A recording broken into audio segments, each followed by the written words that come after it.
Bajo nuestros pies existe otro mundo, un mundo de túneles, pasadizos y ciudades ocultas, donde la humanidad buscó refugio del miedo, de la guerra y del tiempo.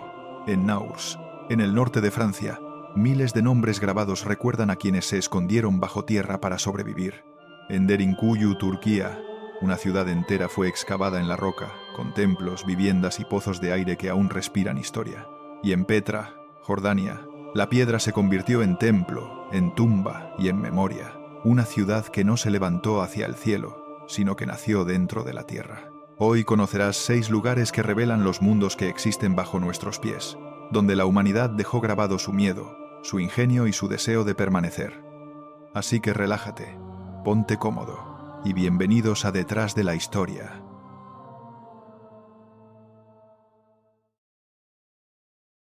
La ciudad de Petra. Cuando los arqueólogos comenzaron a estudiar Petra en profundidad, se dieron cuenta de que no era solo una ciudad muerta, sino una forma de pensamiento convertida en piedra. Su arquitectura, sus templos y sus canales revelaban una idea común a muchas civilizaciones antiguas: la necesidad de refugiarse dentro de la tierra, de buscar protección no en las alturas, sino en las profundidades. A lo largo de la historia, el ser humano ha cavado túneles, catacumbas y templos subterráneos para protegerse del enemigo, de la naturaleza o del tiempo. Petra comparte esa misma esencia, aunque de un modo más sutil. No desciende bajo el suelo, pero vive dentro de la roca, en un punto intermedio entre la superficie y las entrañas del mundo. Para los nabateos, la montaña no era un obstáculo, sino un santuario. El hecho de tallar su ciudad en la piedra era una declaración de humildad frente a la naturaleza y al mismo tiempo de poder sobre ella. La roca ofrecía refugio, frescor y estabilidad, pero también simbolizaba permanencia. Lo que se tallaba en la montaña quedaba allí para siempre. Esa concepción, tan distinta a la de las culturas que construían hacia el cielo, hace de Petra un ejemplo único. No es una ciudad que busca acercarse a los dioses, sino una que se refugia en ellos, en su forma más terrenal. Petra representa la idea de que el verdadero poder no está en lo que se eleva, sino en lo que permanece oculto, y en ese sentido se convierte en una metáfora universal del ser humano frente al tiempo. Cuando todo lo que construimos en la superficie se desmorona, lo que grabamos en la piedra en la memoria sobrevive. Uno de los rasgos más sorprendentes de Petra es que parece cambiar con la luz. Al amanecer, las paredes rojizas se tiñen de tonos rosados y dorados. Al mediodía, el sol las vuelve naranjas, y al atardecer, la ciudad entera se oscurece con un color rojo profundo, casi sanguíneo. Por eso, quienes la visitan dicen que Petra respira. No es solo una metáfora poética. La roca de arenisca es porosa y capta la humedad del aire, haciendo que las paredes parezcan moverse y brillar bajo el sol. Esa cualidad ha hecho que muchos la describan como una ciudad viva, no en ruinas. Cada grieta, cada cambio de tono es un testigo del paso del tiempo. Y aunque la erosión desgasta las fachadas, también las transforma en algo nuevo, como si la ciudad siguiera evolucionando lentamente, moldeada por el viento que la creó. Hoy, Petra no es solo un sitio arqueológico, es un laboratorio natural donde se cruzan historia, geología y arte. Los expertos estudian cómo el clima, la lluvia y el turismo afectan a la piedra. Los guías beduinos, descendientes de quienes siempre habitaron allí, siguen caminando entre los templos con la misma familiaridad que sus antepasados. Para ellos, Petra no es un museo, sino un lugar con alma.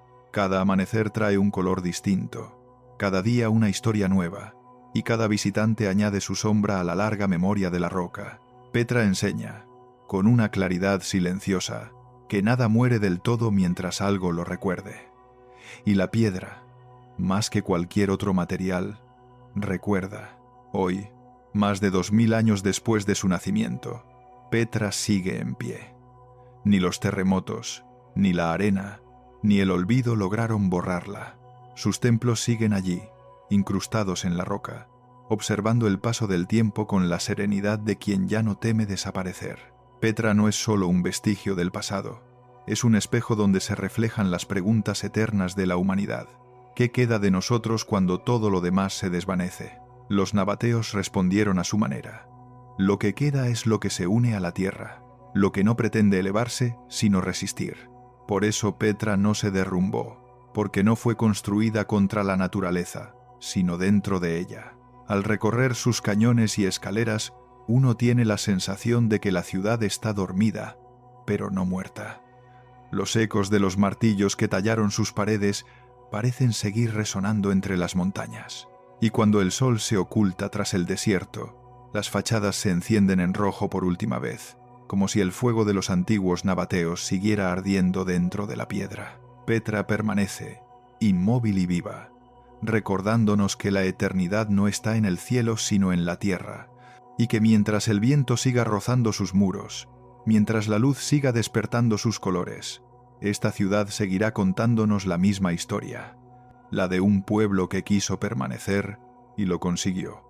Los nabateos eran un pueblo árabe originario del norte de la península arábiga. Durante siglos fueron nómadas, comerciantes, pastores y guías de caravanas que atravesaban los desiertos entre Yemen, Siria y Mesopotamia. Su vida estaba marcada por el movimiento, pero su riqueza provenía de su dominio de las rutas comerciales. Controlaban el paso del incienso, la mirra, las especias, el betún del Mar Muerto y las sedas que venían del este. A través de esas rutas, los nabateos contactaron con civilizaciones como Egipto, Grecia y Roma, y de cada una adoptaron algo, su arte, sus ideas y sus símbolos. Hacia el siglo IV a.C., comenzaron a establecerse en el área montañosa de Petra. Al principio, el lugar era un punto de descanso para las caravanas, pero pronto se convirtió en el centro neurálgico de su comercio. Desde allí podían controlar las rutas que conectaban el Mar Rojo con Damasco y el Mediterráneo. El desierto, que para otros pueblos era un obstáculo, para ellos era una muralla natural. Las montañas de arenisca ofrecían refugio, defensa y, sobre todo, materia prima para su arquitectura. Su talento no se limitaba al comercio. Los nabateos fueron ingenieros, astrónomos y escultores excepcionales. Dominaron el arte de tallar la roca con precisión geométrica, construyendo templos, tumbas y santuarios directamente en las paredes del valle. El resultado fue una ciudad de tonos rojizos y rosados que parecía cambiar de color según la hora del día. Petra no solo reflejaba su poder económico, sino también su visión del mundo, un lugar donde lo humano y lo natural no estaban separados, sino integrados. En su apogeo, Petra llegó a tener miles de habitantes.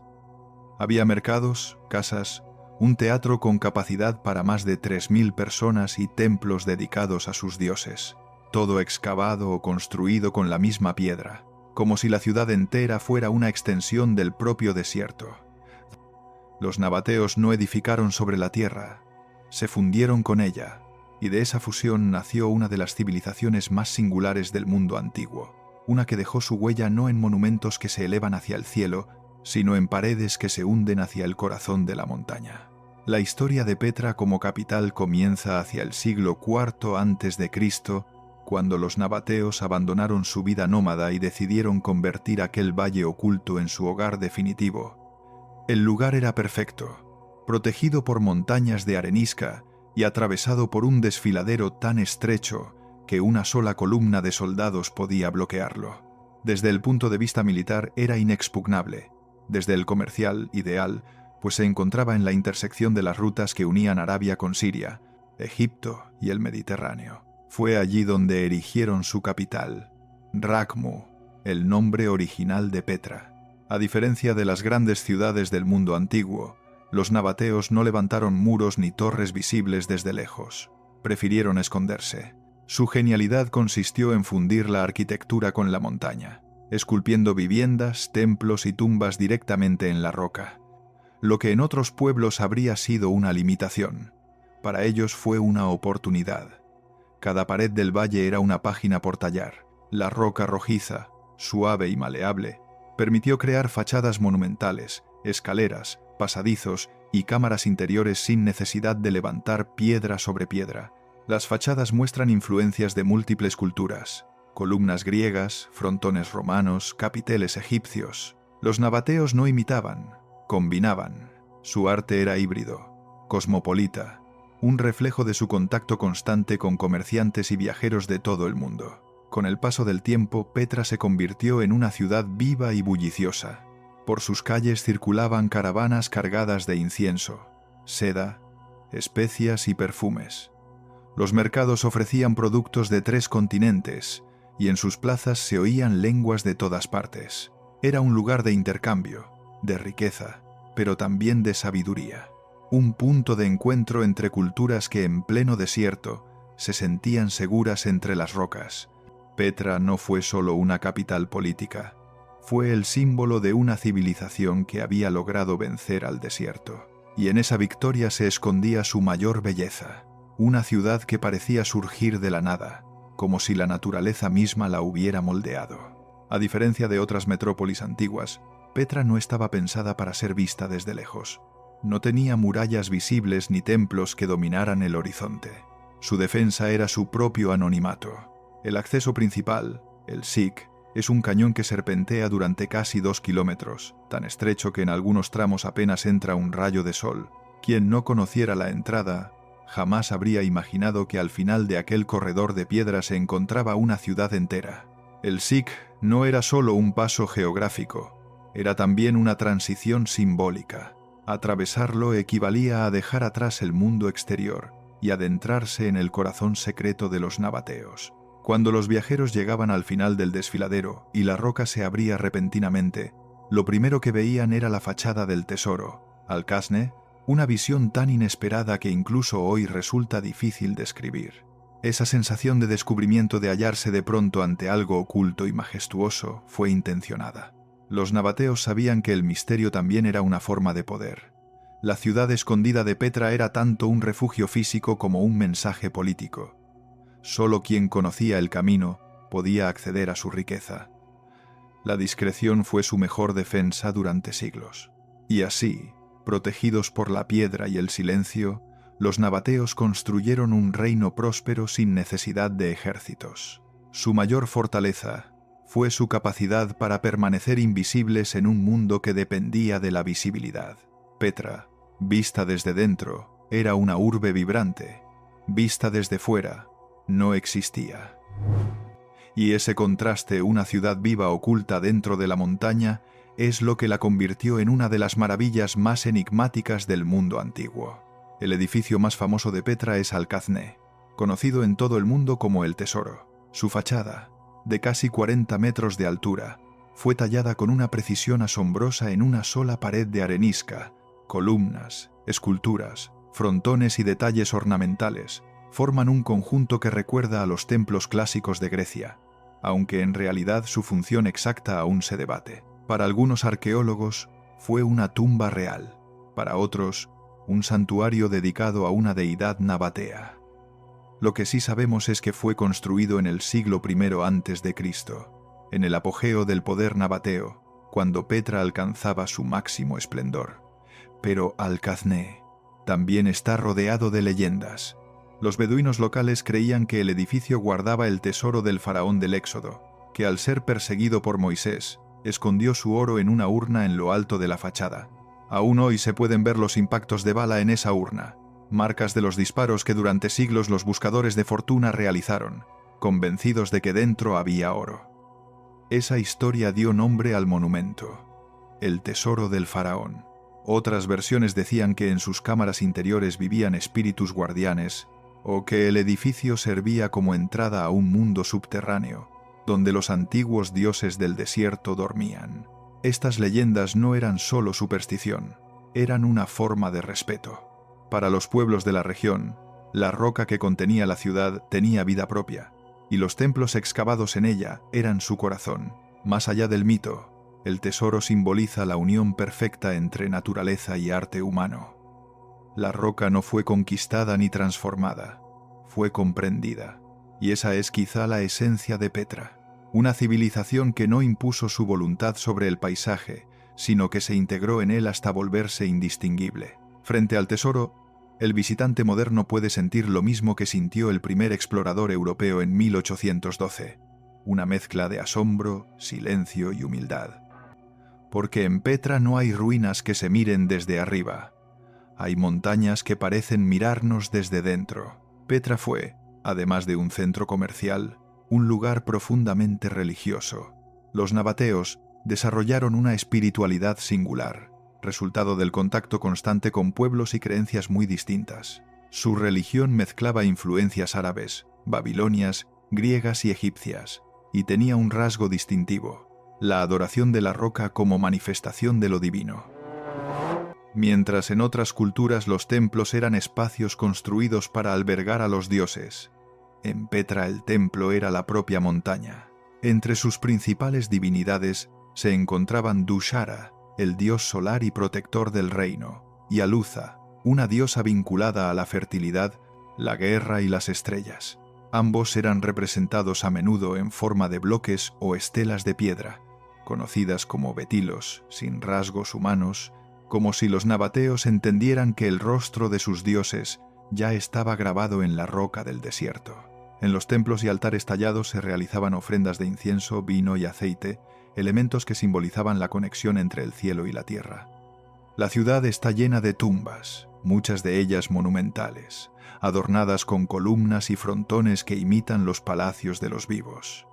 Los arqueólogos las han clasificado por estilos: tumba de la urna, tumba del palacio, tumba corintia. Todas ellas revelan la obsesión nabatea por la permanencia. Construían para resistir al tiempo y a la muerte, con la convicción de que la piedra guardaría su memoria incluso cuando su nombre se olvidara. El paisaje de Petra, con sus templos y sepulcros excavados, parece un diálogo constante entre los vivos y los muertos, entre lo que se ve y lo que permanece oculto. El visitante actual puede caminar por calles donde el comercio y el culto se mezclaban, donde los perfumes del incienso se confundían con el olor del polvo y la arena. Era una ciudad sagrada y cotidiana a la vez, donde el trabajo y la fe compartían el mismo espacio bajo el mismo sol. En Petra, la frontera entre lo humano y lo divino no era vertical, como en las torres o las pirámides, sino horizontal, excavada en la piedra. Allí, los dioses no vivían en el cielo, sino dentro de la montaña. El esplendor de Petra no duró para siempre. En el año 106 después de Cristo, el imperio nabateo fue anexado por Roma y convertido en la provincia de Arabia Pétrea. Los romanos mantuvieron parte de su autonomía y ampliaron la infraestructura con caminos y un teatro más grande, pero el centro del comercio internacional empezó a desplazarse hacia el norte y hacia el mar. Las caravanas dejaron de pasar con la misma frecuencia y, poco a poco, la riqueza de Petra se fue evaporando. A mediados del siglo IV, un gran terremoto destruyó parte de la ciudad. Muchos templos, canales y fachadas se derrumbaron. Las rutas comerciales cambiaron de dirección.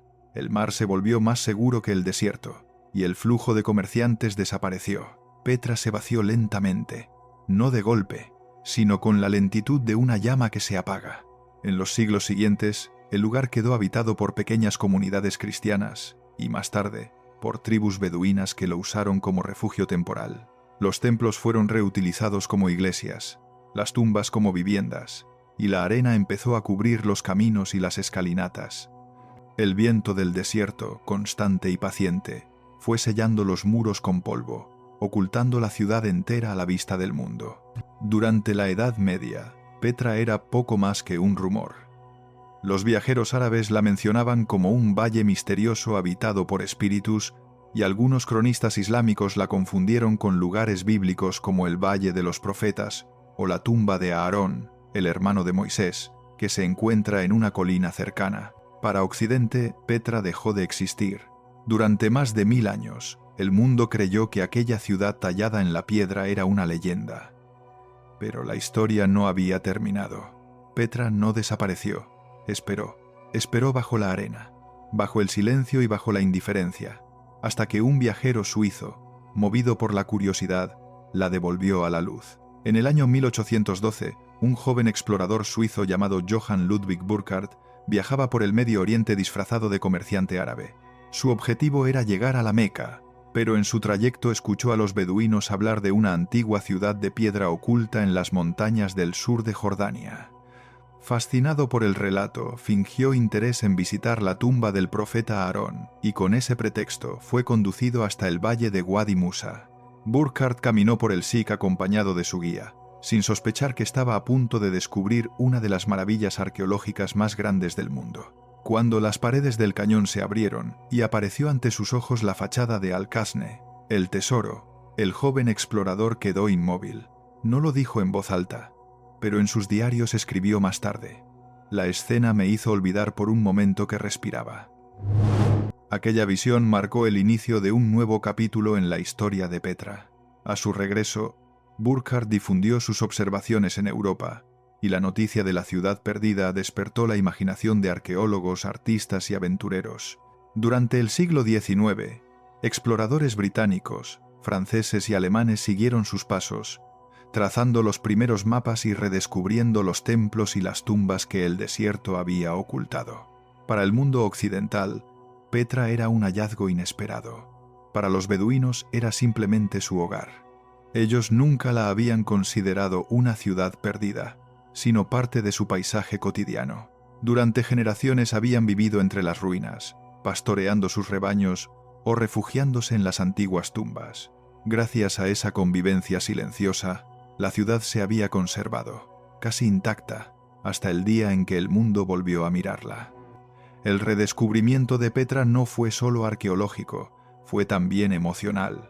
Europa vio en ella el reflejo de su fascinación por lo exótico y lo antiguo, mientras que los pueblos árabes la reconocieron como un símbolo de su herencia cultural. Desde entonces, Petra se convirtió en un puente entre civilizaciones, la prueba de que el pasado puede dormir durante siglos, pero nunca desaparece del todo. Cuando los arqueólogos comenzaron a estudiar Petra en profundidad, se dieron cuenta de que no era solo una ciudad muerta, sino una forma de pensamiento convertida en piedra.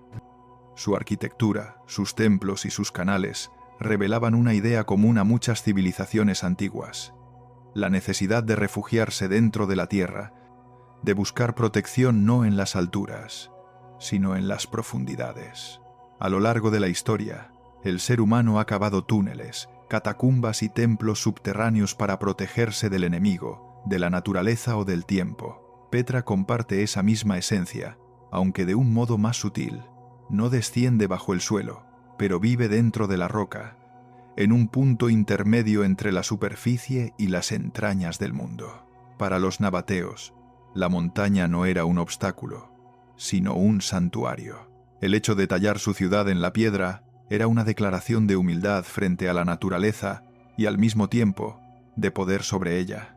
La roca ofrecía refugio, frescor y estabilidad, pero también simbolizaba permanencia.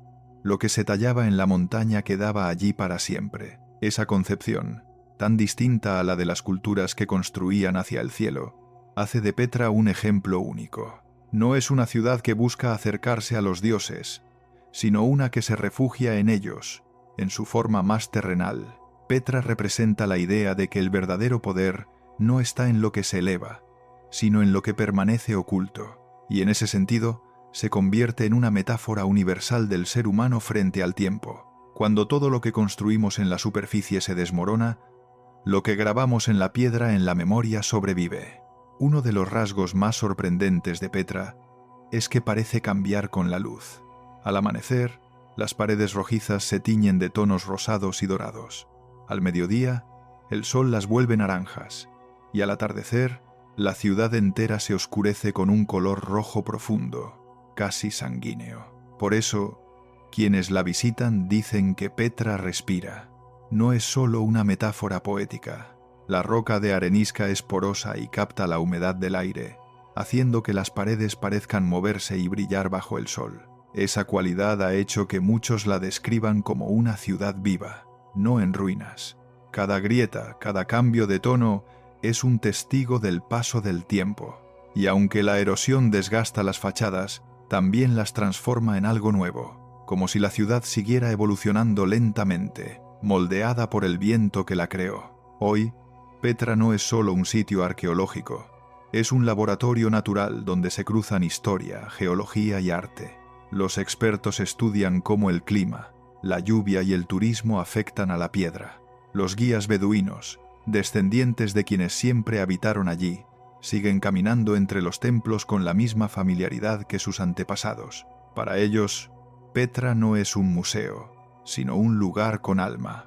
Cada amanecer trae un color distinto, cada día una historia nueva, y cada visitante añade su sombra a la larga memoria de la roca. Petra enseña, con una claridad silenciosa, que nada muere del todo mientras algo lo recuerde. Y la piedra, más que cualquier otro material, recuerda. Hoy, más de 2000 años después de su nacimiento, Petra sigue en pie. Ni los terremotos, ni la arena, ni el olvido lograron borrarla. Sus templos siguen allí, incrustados en la roca, observando el paso del tiempo con la serenidad de quien ya no teme desaparecer. Petra no es solo un vestigio del pasado, es un espejo donde se reflejan las preguntas eternas de la humanidad. ¿Qué queda de nosotros cuando todo lo demás se desvanece? Los nabateos respondieron a su manera. Lo que queda es lo que se une a la tierra, lo que no pretende elevarse, sino resistir. Por eso Petra no se derrumbó, porque no fue construida contra la naturaleza, sino dentro de ella. Al recorrer sus cañones y escaleras, uno tiene la sensación de que la ciudad está dormida, pero no muerta. Los ecos de los martillos que tallaron sus paredes parecen seguir resonando entre las montañas. Y cuando el sol se oculta tras el desierto, las fachadas se encienden en rojo por última vez, como si el fuego de los antiguos nabateos siguiera ardiendo dentro de la piedra. Petra permanece, inmóvil y viva, recordándonos que la eternidad no está en el cielo sino en la tierra, y que mientras el viento siga rozando sus muros, mientras la luz siga despertando sus colores, esta ciudad seguirá contándonos la misma historia, la de un pueblo que quiso permanecer y lo consiguió. Chavín de Huántar. En el corazón de los Andes peruanos, a más de 3000 metros sobre el nivel del mar, se encuentra Chavín de Huántar, uno de los complejos arqueológicos más antiguos y enigmáticos de Sudamérica. Situado entre las cordilleras Blanca y Negra, en el actual departamento de Ancash, fue durante más de 1000 años un centro religioso, político y cultural que atrajo peregrinos de distintas regiones de los Andes centrales. Su emplazamiento no era casual. Se levantó en la confluencia de los ríos Mosna y Huachexa, un punto de unión natural entre los valles y las tierras altas, considerado desde tiempos remotos un lugar sagrado. Las primeras construcciones de Chavín se remontan aproximadamente al año 1200 a.C., y su desarrollo alcanzó su apogeo hacia el 500 a.C. Perteneció a una civilización anterior a los incas, conocida hoy como la cultura Chavín, reconocida por su arte, su simbología religiosa y su arquitectura monumental. Lo que hace singular al sitio no es solo su antigüedad, sino la complejidad de su diseño. Sobre el terreno se extienden plazas hundidas, plataformas, templos piramidales y esculturas de piedra, pero bajo la superficie se esconde un sistema de pasajes, cámaras y canales que revelan una concepción del espacio y de la religión mucho más avanzada de lo que se pensaba posible para su época.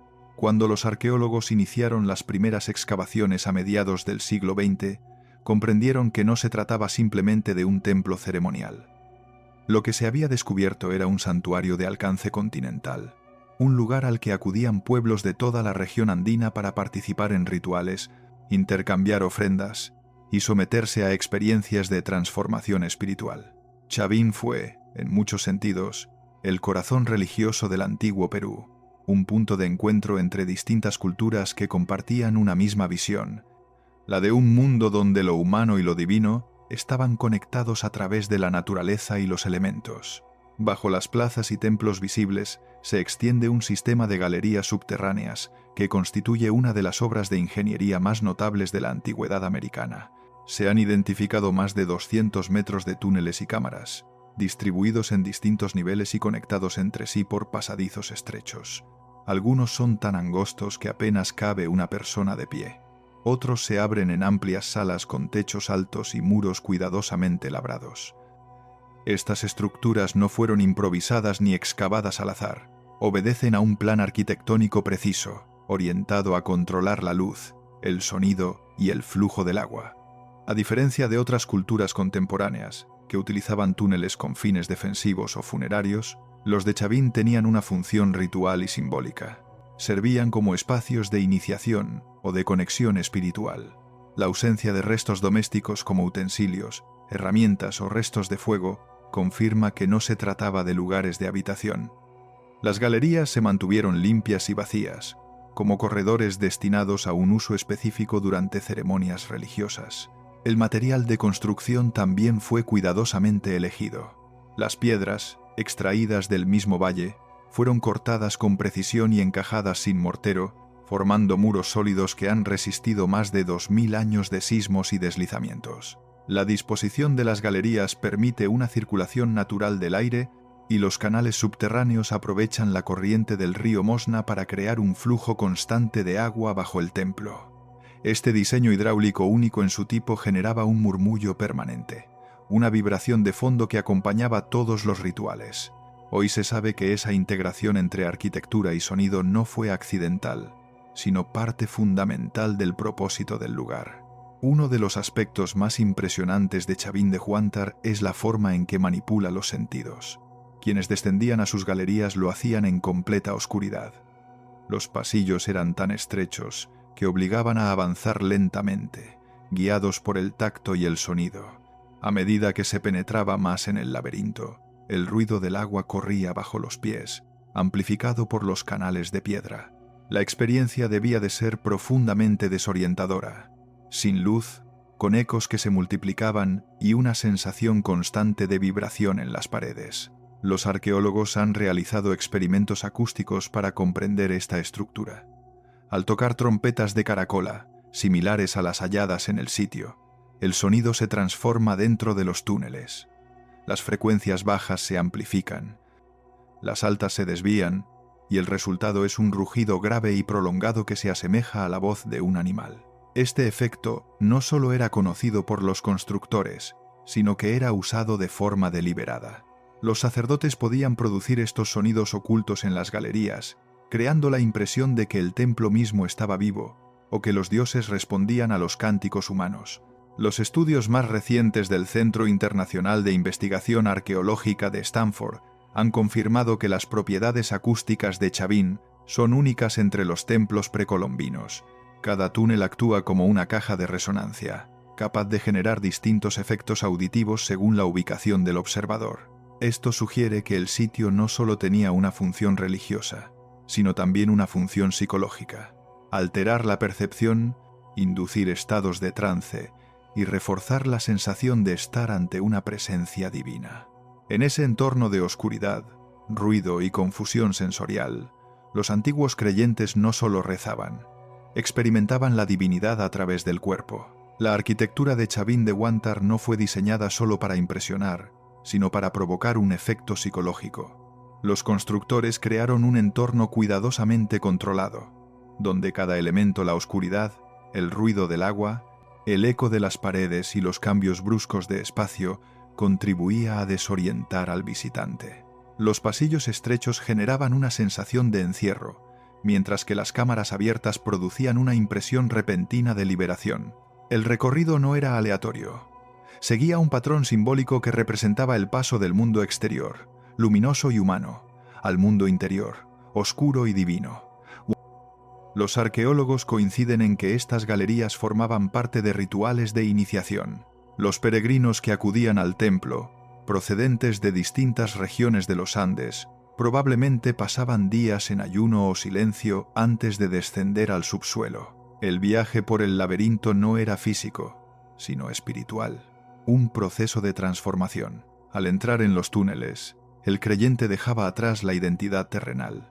Al salir, se consideraba renacido, marcado por la experiencia sensorial que acababa de vivir. Esa intención se refleja en la distribución del templo.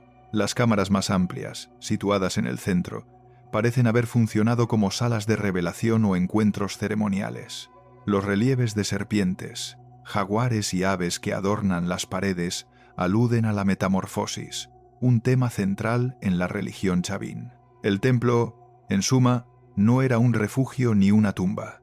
Era una herramienta de transformación creada con precisión técnica y conocimiento simbólico. En el punto más profundo del complejo, se encuentra el lanzón monolítico, una escultura de granito de más de 4,5 metros de altura, tallado con la figura de una divinidad antropomorfa con colmillos felinos, cabellos en forma de serpientes y una expresión entre humana y animal. Este monolito es considerado el corazón espiritual de Chavín. Su nombre proviene de su forma alargada, similar a una lanza o cuchillo ritual. El lanzón no está colocado al azar. Se encuentra en una cámara cruciforme en forma de cruz situada en el eje central del templo, justo donde convergen varios túneles. Los arqueólogos creen que este diseño tenía un propósito acústico y simbólico. Todas las voces y sonidos del templo terminaban concentrándose en ese punto. El monolito, por tanto, no solo representaba al dios principal, sino que funcionaba como su canal de comunicación. La escultura conserva grabados en relieve que combinan rasgos humanos, felinos, serpientes y aves, una fusión que los expertos interpretan como la unión de los tres mundos andinos: el Hanan Pacha, el mundo de arriba, el Kai Pacha, el mundo terrenal, y el Uku Pacha, el mundo subterráneo. El lanzón, erguido en la oscuridad, simbolizaba ese eje del universo. Los peregrinos que llegaban hasta él, tras recorrer los túneles, no encontraban un altar cubierto de oro ni una imagen de poder político, sino una figura cruda y pétrea, tallada en el silencio absoluto, que representaba al dios que hablaba desde las entrañas de la tierra. Este monolito sigue en su lugar original, y es uno de los pocos elementos del templo que nunca fue removido ni saqueado. Su posición, intacta durante más de 2 milenios, convierte a Chavín en un sitio excepcional para comprender cómo la religión y la arquitectura se unieron para crear una experiencia total de lo sagrado. El sonido fue, sin duda, uno de los elementos más importantes del templo. A diferencia de otras culturas antiguas que usaban el color o la luz como vehículo simbólico, Chavín utilizó la vibración del sonido para construir la experiencia religiosa. En las galerías se han encontrado varias pututus trompetas hechas con caracolas marinas traídas desde la costa del Pacífico que formaban parte de los rituales. Cuando se tocan dentro de los túneles, su tono grave y prolongado se multiplica por los ecos de piedra, generando un rugido que puede sentirse en el cuerpo. Los estudios acústicos realizados por el Centro de Investigación de Chavín Stanford University 2013-2018 confirmaron que las galerías no fueron excavadas al azar. Su forma, el grosor de las paredes y la inclinación de los pasadizos están diseñados para reflejar y amplificar sonidos específicos. Los sacerdotes podían hablar o tocar los pututus desde cámaras ocultas, haciendo creer a los peregrinos que los dioses les hablaban directamente. En algunos puntos, la vibración del aire es tan intensa que puede provocar mareo o una sensación de pérdida de equilibrio. Este uso del sonido no era simple espectáculo. En el contexto religioso andino, el ruido era presencia divina. El rugido del agua, el retumbar del trueno o el soplo del viento eran considerados voces de los dioses. Chavín tomó esa idea y la convirtió en una experiencia controlada, un templo que reproducía los sonidos de la naturaleza para manifestar la voluntad divina. Así, el creyente no escuchaba una representación simbólica del Dios, lo escuchaba literalmente. Y ese efecto, logrado hace más de 2500 años, sigue asombrando a los científicos actuales. En Chavín, la arquitectura no era estática. Estaba pensada para reaccionar con los elementos naturales. La luz, el agua y el sonido no eran añadidos al templo, formaban parte integral de su funcionamiento.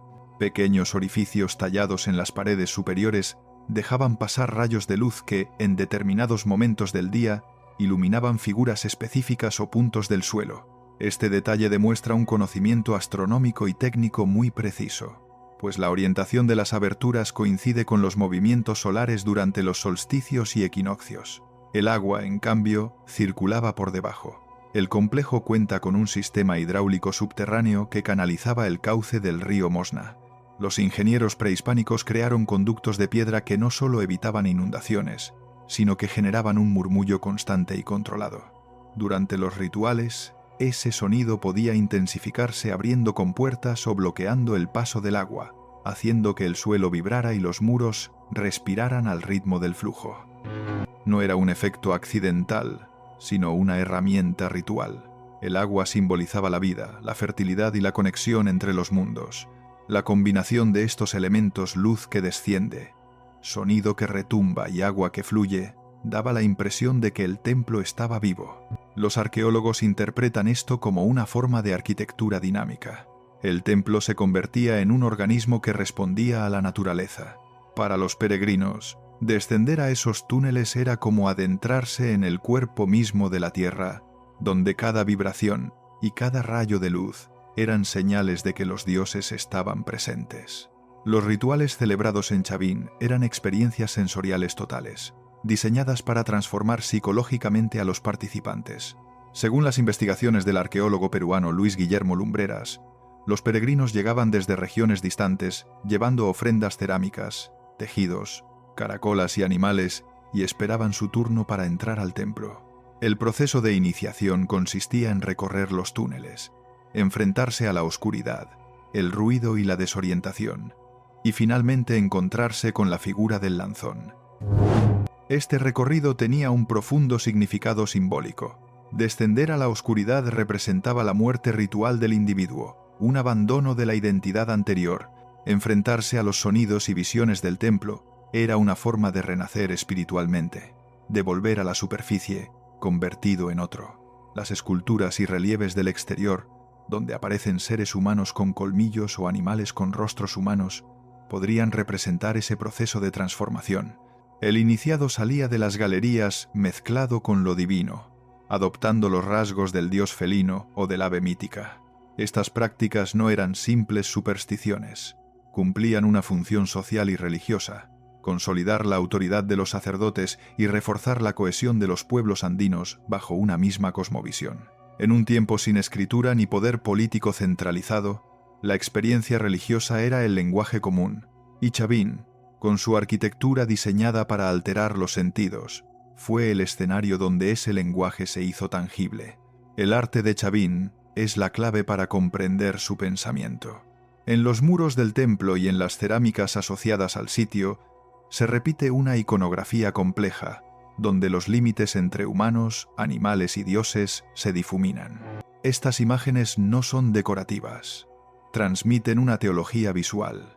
Las serpientes simbolizan la conexión entre mundos, los felinos, la fuerza y el poder sobrenatural, las aves, la visión espiritual, todo está entrelazado, reflejando la idea central de que la divinidad no está separada del hombre, sino contenida en él. Los relieves del Portada de las Falcónidas y de la Estela Raimondi, halladas en el mismo complejo, muestran al dios principal con una expresión dual: mitad creador, mitad destructor. Su mirada parece multiplicarse, como si pudiera ver en todas direcciones. Esta ambigüedad refleja un principio fundamental del pensamiento andino: la dualidad como equilibrio, donde el orden y el caos, la luz y la oscuridad, lo alto y lo bajo coexisten. Los mitos de los pueblos posteriores conservaron ese legado. En la tradición oral andina se hablaba de un dios que vivía bajo la tierra y hablaba con voz de trueno. Es posible que esas leyendas sean ecos distantes de los rituales de Chavín. En ese sentido, el templo no solo fue un espacio religioso, sino un centro de transmisión cultural, una escuela de símbolos y sonidos que definió la espiritualidad de los Andes durante siglos. Durante gran parte del siglo XIX, Chavín de Huántar era apenas un nombre mencionado en los relatos de viajeros que cruzaban los Andes. No fue hasta las primeras excavaciones sistemáticas del siglo XX que los arqueólogos comprendieron la magnitud del sitio. En 1919, el investigador peruano Julio C. Tello, considerado el padre de la arqueología peruana, dirigió las primeras exploraciones científicas y descubrió las galerías internas. Fue él quien reconoció que este templo representaba una cultura anterior a los incas y la nombró Cultura Chavín, en honor al lugar. Desde entonces, los estudios han revelado que el complejo fue construido en varias etapas, con ampliaciones y modificaciones sucesivas. Las técnicas de datación y análisis estratigráfico confirman que su construcción comenzó alrededor del año 1200 a.C. y continuó activa durante más de 6 siglos. Lo más sorprendente es la sofisticación técnica. Los muros encajan sin mortero, las galerías mantienen ventilación natural y el sistema hidráulico sigue funcionando más de 2 milenios después. En las últimas décadas, equipos internacionales, entre ellos los del Centro de Investigación de la Universidad de Stanford y el Ministerio de Cultura del Perú, han empleado tecnología de escaneo láser, estudios acústicos y sensores sísmicos para analizar el templo. Estos estudios confirman que los efectos sonoros, la circulación del aire y la canalización del agua fueron planeados con precisión milimétrica. El templo, en su conjunto, puede considerarse una obra de ingeniería acústica y ambiental única en el mundo antiguo.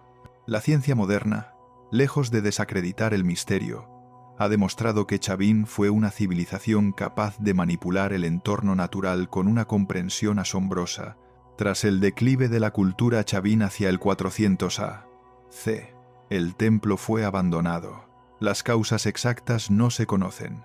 Algunos arqueólogos hablan de desastres naturales, como deslizamientos de tierra o cambios en el curso del río Mosna. Otros sostienen que la influencia religiosa de Chavin fue desplazada por nuevas culturas andinas. Lo cierto es que el lugar fue lentamente cubierto por sedimentos y vegetación, y su recuerdo se desvaneció en las comunidades del valle. Durante siglos, los campesinos locales hablaban de una ciudad de piedra bajo la montaña, donde se escuchaban ecos cuando el río crecía. Es posible que estas leyendas populares conservaran un eco remoto del conocimiento ancestral. Cuando el templo fue redescubierto en el siglo XX, gran parte de su interior seguía intacta, protegida por el lodo y el aislamiento.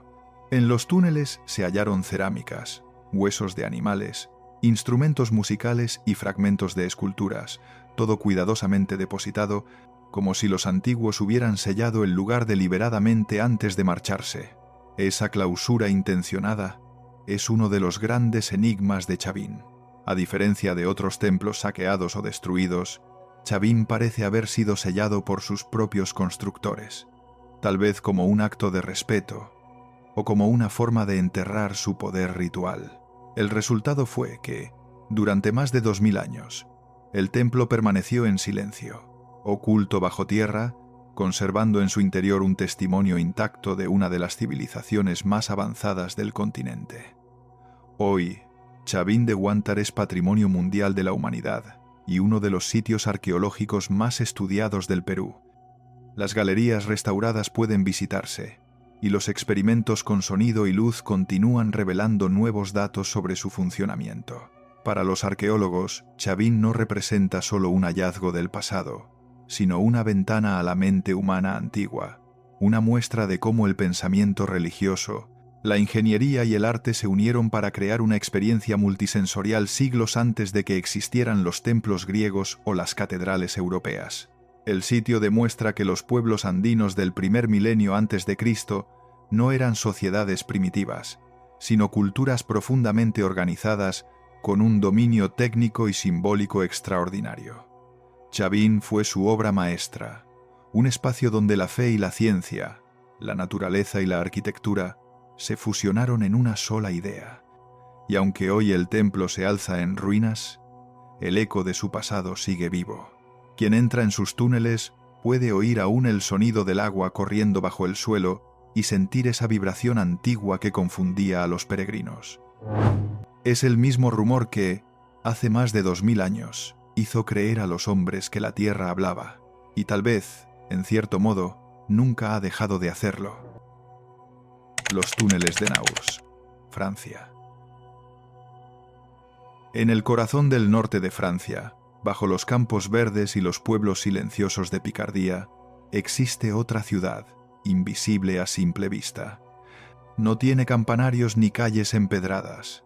Su arquitectura está hecha de piedra caliza y silencio. Es Naurs, una ciudad subterránea que, durante siglos, sirvió de refugio a quienes buscaban escapar de la violencia, el hambre o la guerra. Europa entera, si se mira con atención, está llena de túneles, criptas y galerías. Algunas sirvieron como minas, otras como refugios o templos, pero pocas, como Naurs, condensan en sus muros toda la historia del miedo humano. Bajo tierra, el tiempo se comporta distinto. No hay estaciones, ni luz del sol. Todo permanece suspendido. El aire, el polvo y las huellas de quienes alguna vez respiraron allí. Los túneles de Naurs no fueron concebidos como una obra monumental, sino como un acto desesperado de supervivencia. Un pueblo que se esconde bajo la tierra es un pueblo que ha entendido que, a veces, vivir exige desaparecer. La historia de Naurs comienza hace casi 2000 años, en tiempos del Imperio Romano. Las colinas de Picardía, formadas por roca de tiza blanca, eran perfectas para excavar. Los romanos aprovecharon esa facilidad para abrir galerías que servían como canteras o almacenes de grano y vino, protegidos del frío y la humedad. Pero, como sucede con tantas obras humanas, lo que comenzó como un espacio funcional fue adoptando nuevos propósitos a medida que cambiaban los tiempos. Con la decadencia del imperio, la región quedó expuesta a incursiones y conflictos. Es posible que los primeros habitantes locales utilizaran aquellas antiguas galerías para refugiarse. Así, el mundo subterráneo que había nacido como una extensión del trabajo, se transformó en un refugio del miedo. Las capas de piedra guardan aún las marcas de los picos romanos, líneas rectas, ordenadas, casi geométricas. En ellas empieza una larga tradición europea, la de esconderse bajo la tierra cada vez que la superficie se volvía inhabitable. Con la llegada de la Edad Media, los túneles de Naurs se ampliaron y multiplicaron. Entre los siglos IX y XII, campesinos y artesanos excavaron nuevas galerías, transformando el antiguo complejo romano en una auténtica ciudad subterránea. Las invasiones normandas asolaban el norte de Francia, y las aldeas indefensas encontraron en el subsuelo su única defensa. La ciudad bajo tierra fue creciendo con paciencia. Se construyeron habitaciones familiares, establos, pozos de agua e incluso una capilla.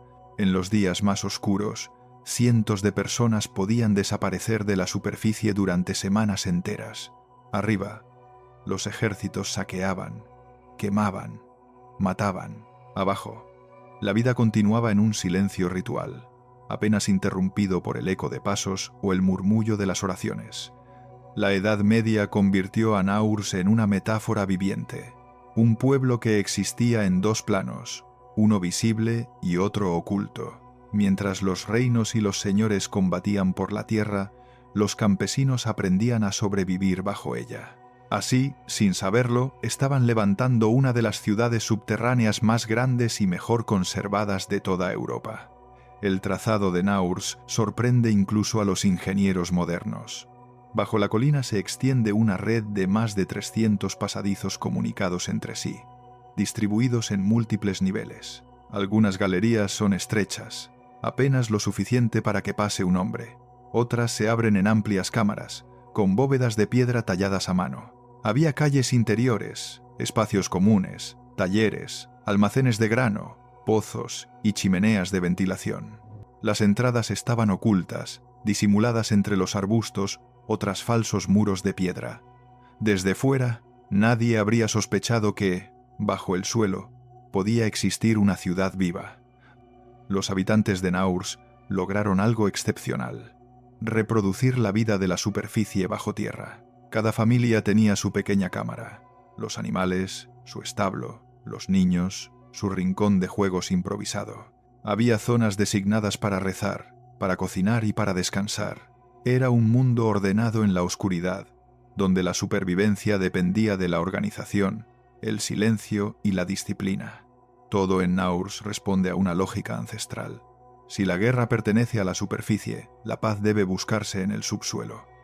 Durante los siglos XV y XVI, Francia atravesó una de las épocas más turbulentas de su historia, la Guerra de los 100 años. Las guerras de religión y las epidemias dejaron tras de sí un paisaje devastado. Naurs volvió entonces a cumplir su antiguo papel. Las familias descendían a los túneles con lo poco que podían cargar. Se encerraban durante semanas, a veces meses, hasta que los rumores de saqueos y ejércitos desaparecían. Abajo, la vida adquiría un ritmo diferente. Se hablaba en susurros, se cocinaba sin humo, se dormía escuchando el goteo de los pozos. En las paredes, las manos dejaron señales, cruces, iniciales, fechas, símbolos de fe. Naurs no era solo un refugio físico, sino también espiritual. En medio del miedo, los campesinos levantaron pequeñas capillas talladas en la piedra. Allí rezaban por el fin de la guerra, por la cosecha perdida, por los que no habían regresado. Aquella fe subterránea era un eco de la fe más antigua, la de los hombres que, desde tiempos remotos, creyeron que la tierra no solo devoraba, sino que también protegía.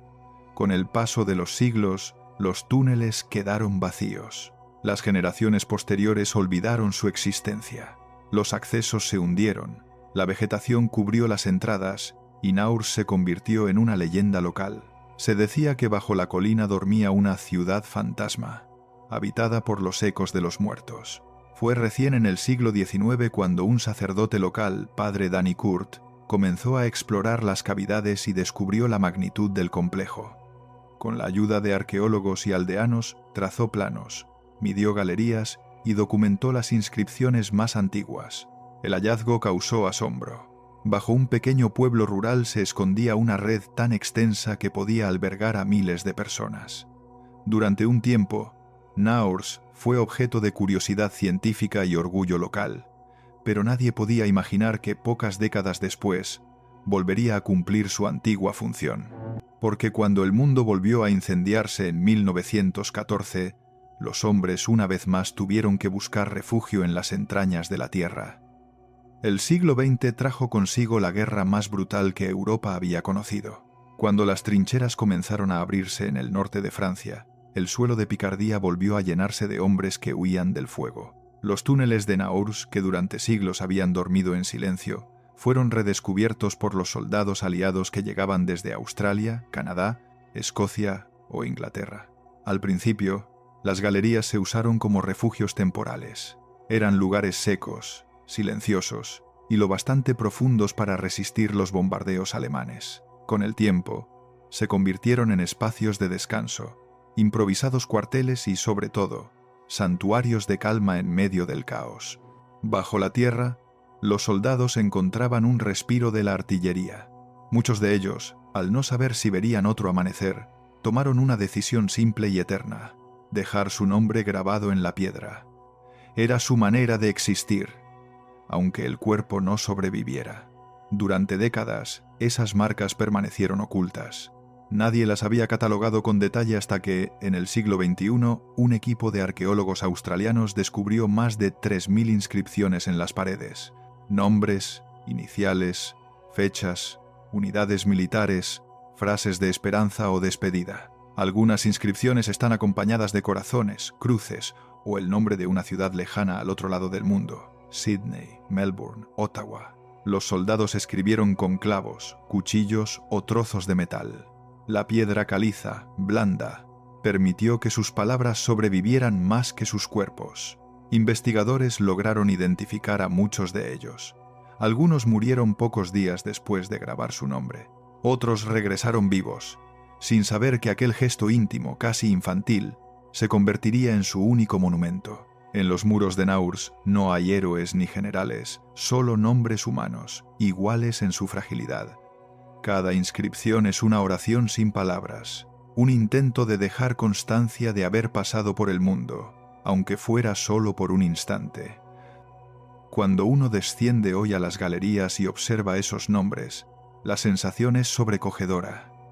El silencio parece más denso, como si miles de voces todavía respiraran en la oscuridad. Los grabados no son simples testimonios de guerra, son la huella de una generación que vivió al borde de la muerte y buscó en la piedra una forma de trascender. En cierto modo, Naurs es un espejo de Pompeya o de las catacumbas romanas, lugares donde la humanidad dejó escrita su presencia antes de desaparecer. El soldado que grabó su nombre no pensaba en la historia, sino en la memoria, en ser recordado, aunque nadie supiera quién era. El eco de sus nombres resuena todavía en la penumbra. Y en ese eco se funden los campesinos medievales que rezaban, los romanos que excavaron la roca y los soldados que soñaban con volver a casa. 3.000 años de humanidad refugiada bajo la misma piedra, unida por un mismo impulso: sobrevivir al olvido. La superficie muestra los restos visibles de la guerra: trincheras, monumentos, cementerios.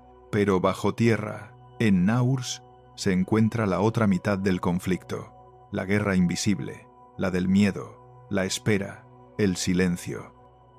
En aquellos túneles no hubo cañones ni victorias, sino hombres escondidos, rezando por volver a ver la luz.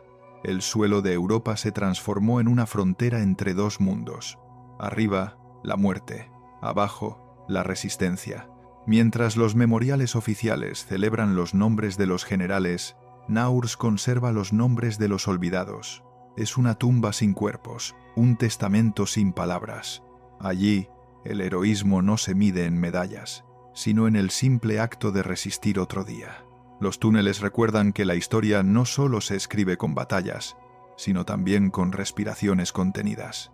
Desde tiempos antiguos, el ser humano ha mirado a la tierra como a una madre y una tumba.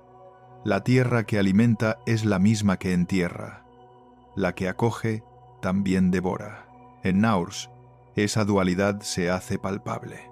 Durante siglos, los hombres descendieron a ella buscando protección, pero en el fondo sabían que estaban entrando en el vientre del mundo, el mismo al que algún día regresarían. Naurs representa ese instinto universal de retorno, de volver al origen para salvar la vida. En los mitos griegos, Orfeo baja al Hades; en los mayas, las almas viajan al Xibalbá; en la Biblia, los profetas se esconden en cuevas para oír la voz de Dios.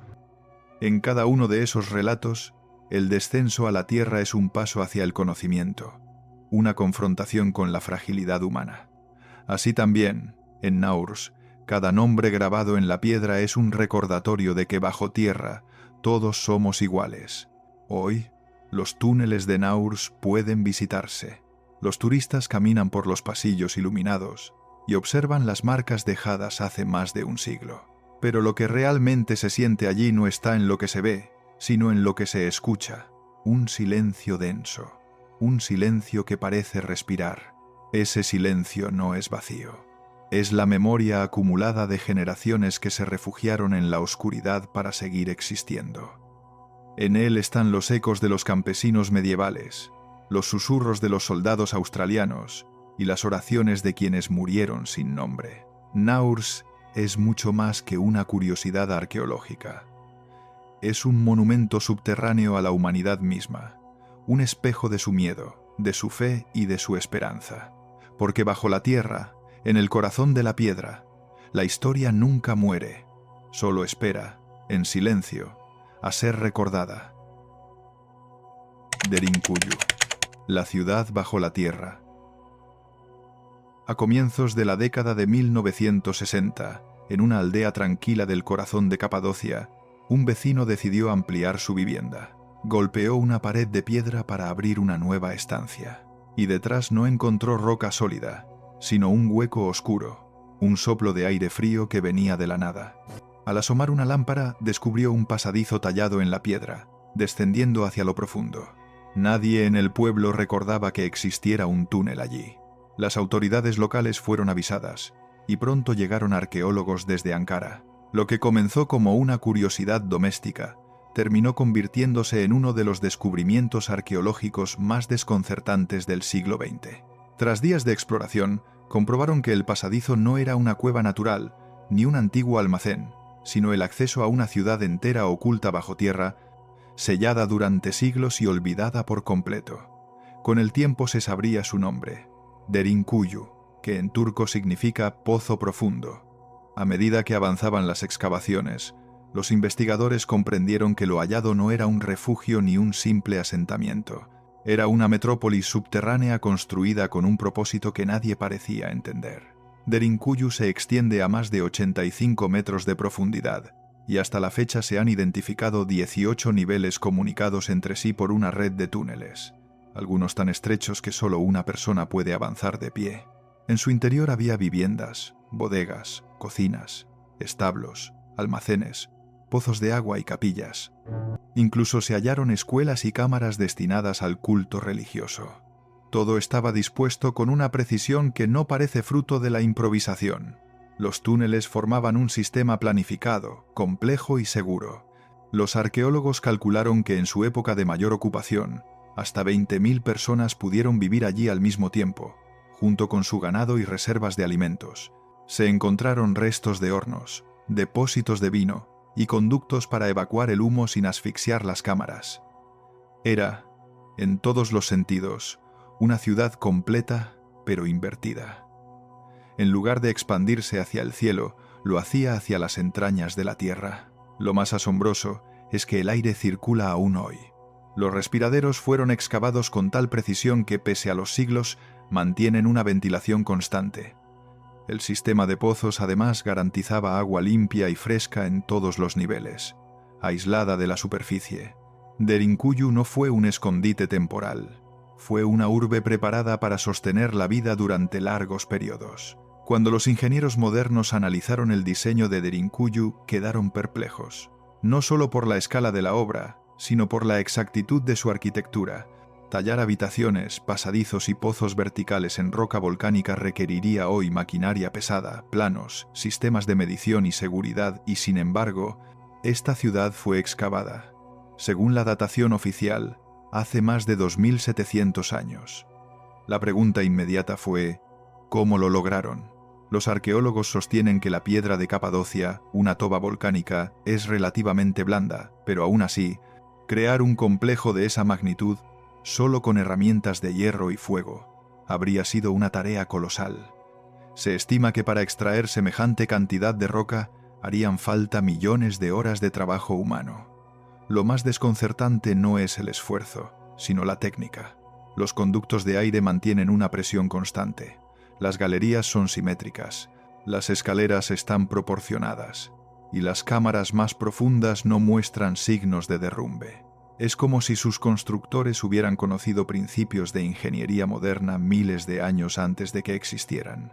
Derinkuyu no fue una excavación improvisada para escapar del peligro. Fue un proyecto planificado, diseñado por manos que sabían exactamente lo que hacían. La verdadera incógnita no es cómo se construyó, sino quién tuvo la capacidad, el conocimiento y la razón para construir algo así.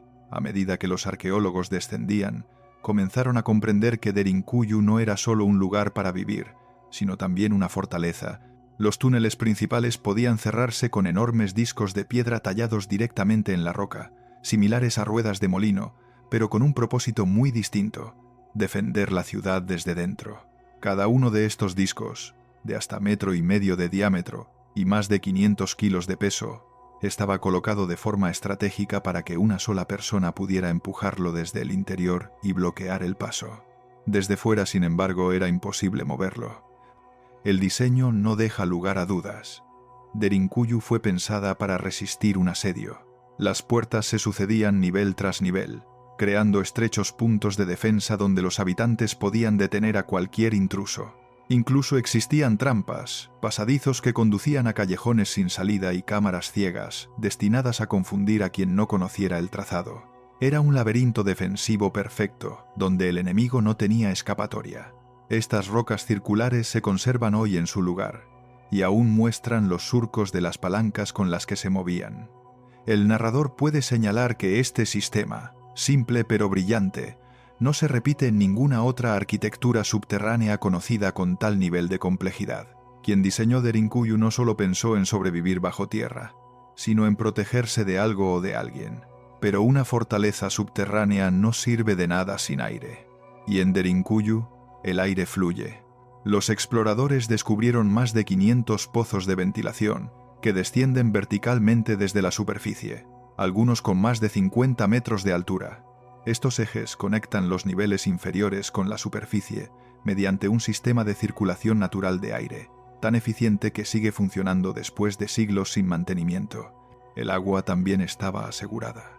En el nivel más profundo, un pozo central penetraba en las capas freáticas, proporcionando agua potable constante. Lo más sorprendente es que este pozo no estaba conectado a la superficie, lo que impedía que un enemigo pudiera envenenarlo desde arriba. Era un sistema cerrado, controlado y seguro. Todo esto demuestra que Derinkuyu no fue una obra improvisada. Fue una infraestructura planeada para la autosuficiencia total.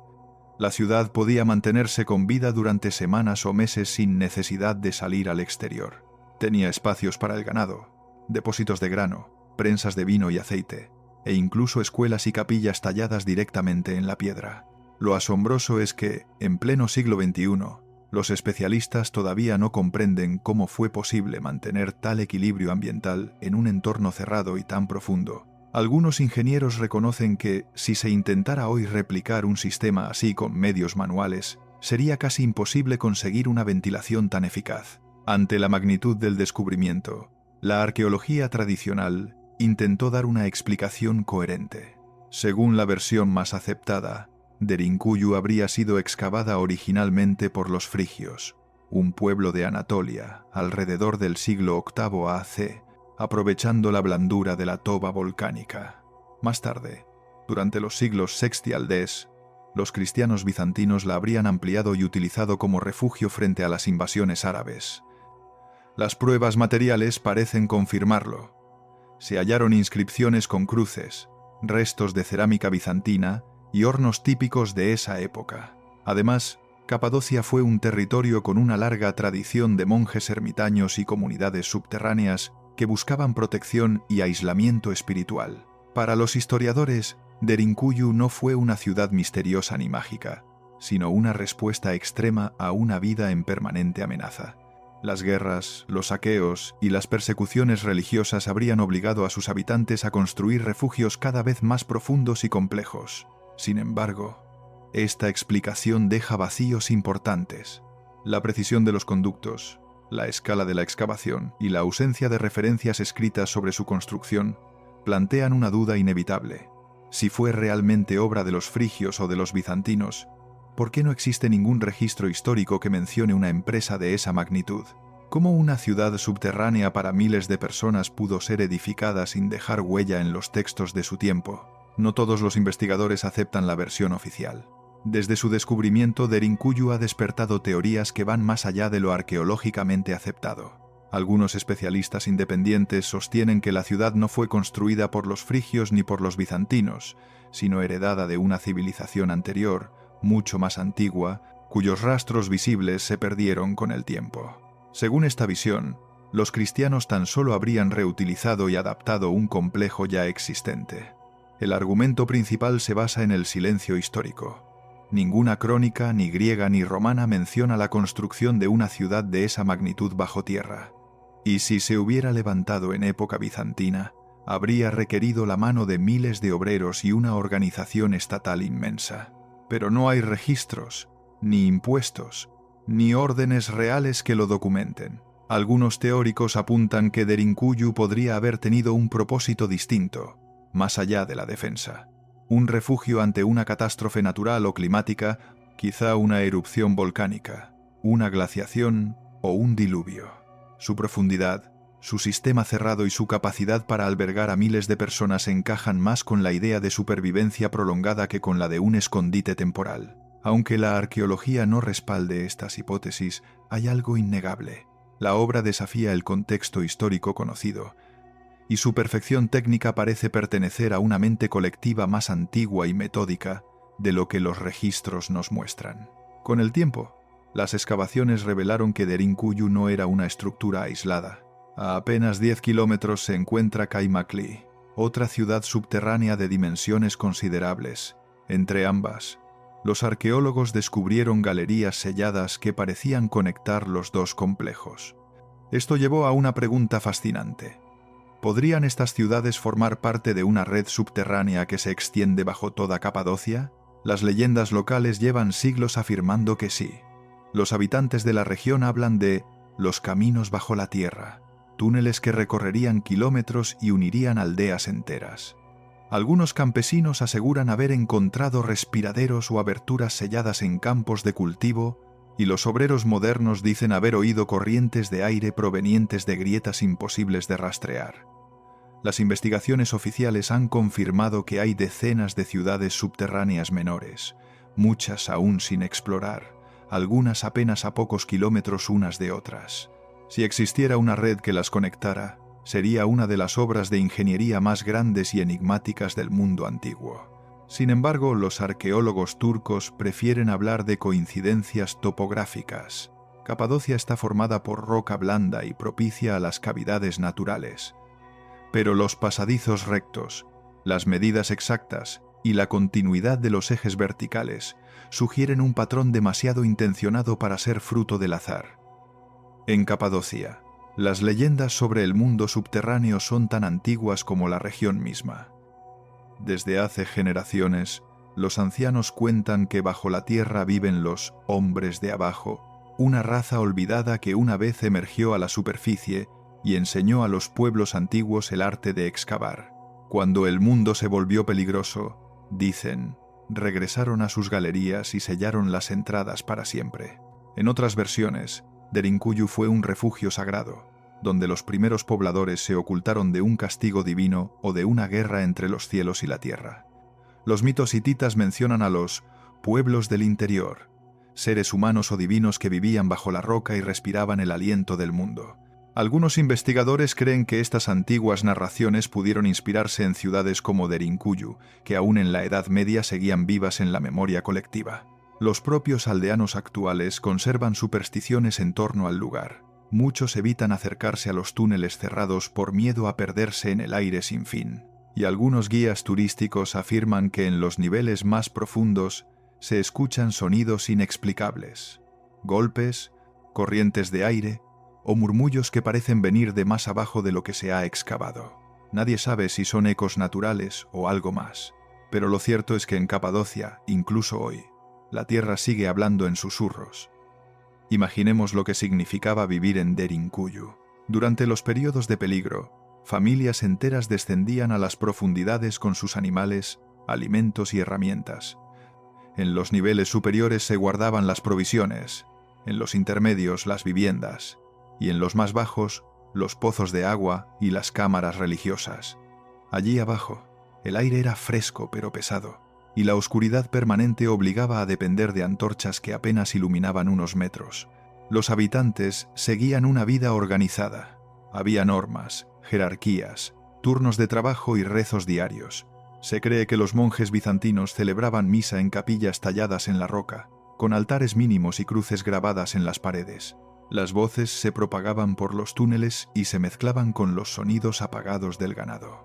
En esos días de encierro, la ciudad subterránea latía como un organismo vivo, respirando a través de sus conductos de aire y resistiendo el miedo del mundo exterior.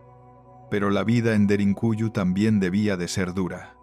La falta de luz afectaba la salud y el ánimo, y los días transcurrían sin saber si arriba el enemigo se había marchado o si la superficie seguía ardiendo. Sin embargo, para quienes bajaban allí, el subsuelo no era un castigo, era una promesa de supervivencia, una forma de mantener la fe mientras la historia seguía su curso sobre sus cabezas. Tras siglos de silencio, Derinkuyu volvió a respirar en el siglo XX. Desde su hallazgo en 1963, arqueólogos turcos y europeos han explorado cientos de galerías y cámaras, pero solo una parte del complejo es accesible hoy. Los niveles más profundos permanecen sellados por seguridad. El aire se vuelve denso, las paredes tiemblan con el eco, y los sensores detectan huecos que podrían derrumbarse. Los investigadores han utilizado drones y escáneres de suelo para medir la extensión del subsuelo de Capadocia. Los resultados son inquietantes. Bajo los valles y las aldeas aparecen vacíos enormes, aún sin cartografiar, que podrían pertenecer a más niveles o a nuevas ciudades interconectadas. El propio gobierno turco ha reconocido que Derinkuyu es, probablemente, solo una parte de un sistema mucho mayor que se extiende bajo toda la región. Sin embargo, la exploración avanza con cautela. Algunos pasadizos han sido cerrados por los propios habitantes, que prefieren no abrir más puertas al pasado. Otros fueron sellados por las autoridades tras informes de hundimientos o corrientes de aire anómalas. A día de hoy nadie sabe hasta dónde llega realmente Derinkuyu. Y quizá esa incertidumbre sea lo que mantiene su magia intacta.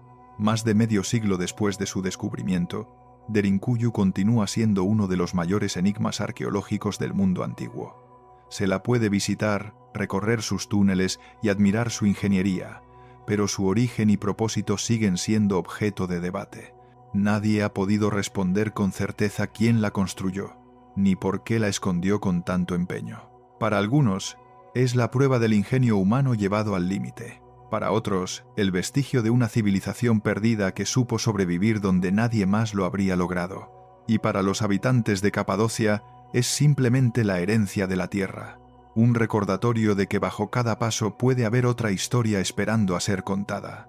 Derinkuyu no es solo una ciudad bajo la tierra, es una frontera entre la historia y el mito, entre lo que comprendemos y lo que elegimos creer. Y mientras sus galerías permanezcan en silencio, el misterio seguirá respirando bajo los pies de Turquía, esperando que alguien se atreva a descender un poco más. La ciudad subterránea de China. Bajo las avenidas luminosas de Pekín, bajo los templos imperiales y los edificios de acero y vidrio, se esconde otra ciudad. Una ciudad sin cielo, sin ruido, sin historia visible.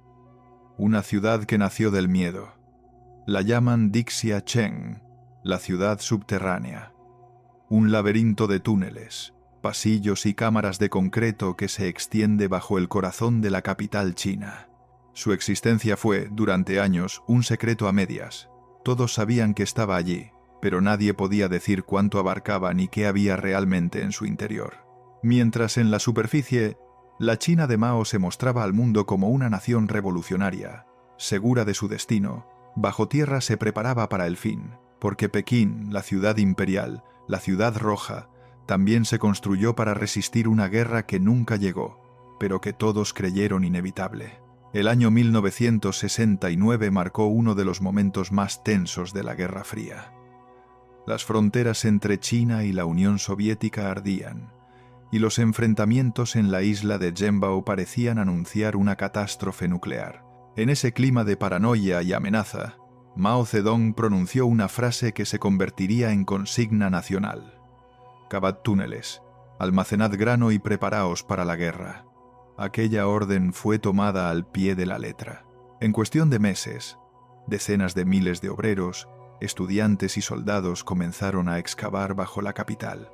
No había máquinas sofisticadas, solo picos, palas y una determinación férrea alimentada por el miedo. China se preparaba para sobrevivir a la guerra final.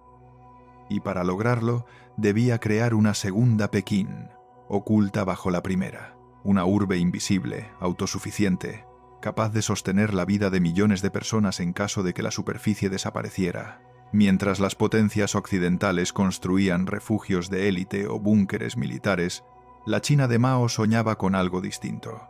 Un refugio para todos. Una ciudad colectiva, socialista, pensada para resistir el apocalipsis. Los planos exactos de la ciudad subterránea de Pekín siguen siendo un misterio. Pero los testimonios hablan de decenas de kilómetros de túneles, distribuidos bajo el centro histórico y extendiéndose hacia los barrios periféricos. Algunos informes estiman que cubría hasta 80 kilómetros cuadrados, con accesos camuflados en casas, tiendas y callejones del viejo Qianmen. El diseño seguía una lógica de supervivencia total: puertas sellables, ventilación independiente, pozos de agua, generadores eléctricos, zonas médicas, dormitorios, almacenes y rutas de escape. Había escuelas, hospitales, comedores, teatros y hasta se dice que una pista de patinaje, todo pensado para reproducir la vida de la superficie bajo tierra. Como si, en caso de catástrofe, la sociedad entera pudiera trasladarse unos metros más abajo y continuar existiendo. Era el sueño más radical de la autodefensa. Una civilización paralela, esperando en la sombra. En la superficie, Pekín crecía hacia el cielo, pero bajo sus cimientos otra ciudad crecía hacia las profundidades, tan vasta como invisible. La llamada Gran Muralla Subterránea no era una metáfora. Su arquitectura respondía al mismo principio de las fortalezas antiguas: resistir el tiempo y el fuego. Los túneles se reforzaban con concreto grueso, diseñados para soportar explosiones nucleares y sellarse en segundos. Los sistemas de aire podían cerrarse herméticamente para bloquear gas o radiación. La ciudad estaba pensada para sobrevivir incluso sin contacto con el mundo exterior durante semanas. A lo largo de las galerías, los trabajadores dejaron huellas de una época en la que el miedo era una política de Estado.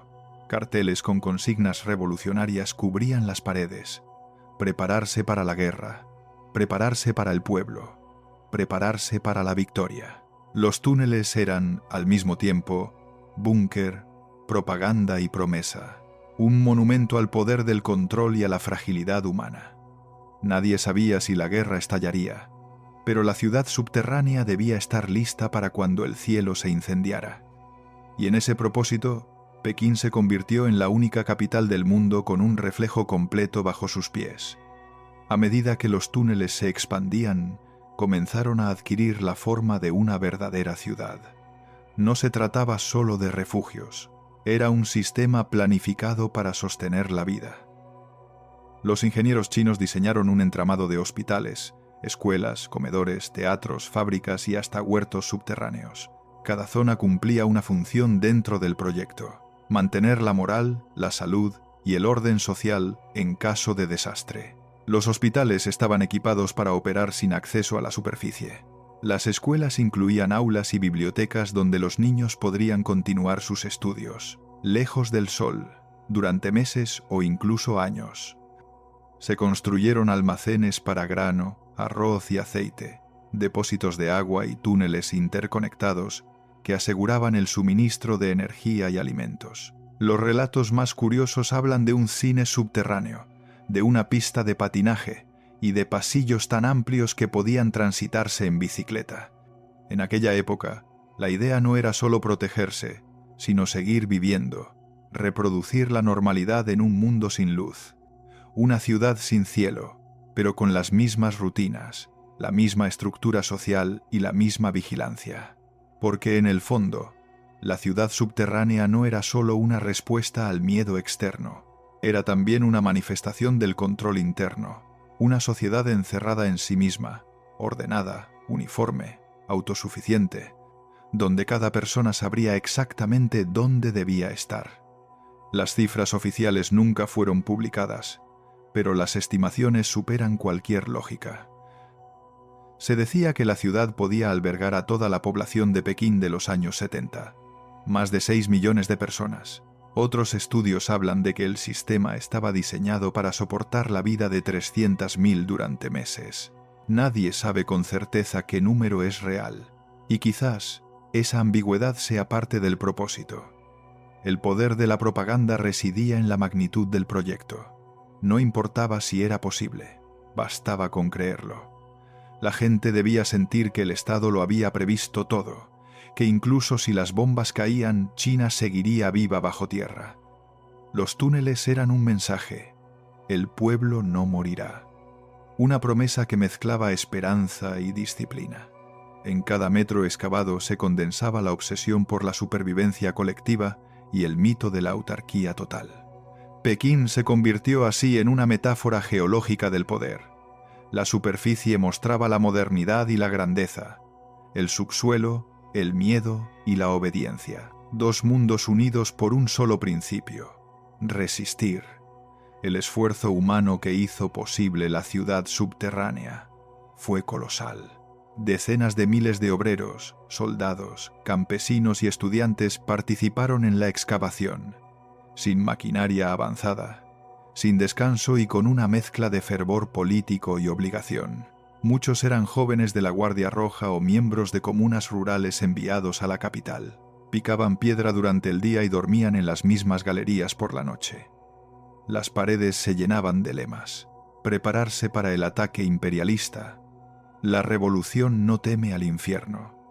La tierra puede protegernos. El trabajo era también una forma de adoctrinamiento. Cavar equivalía a servir al pueblo.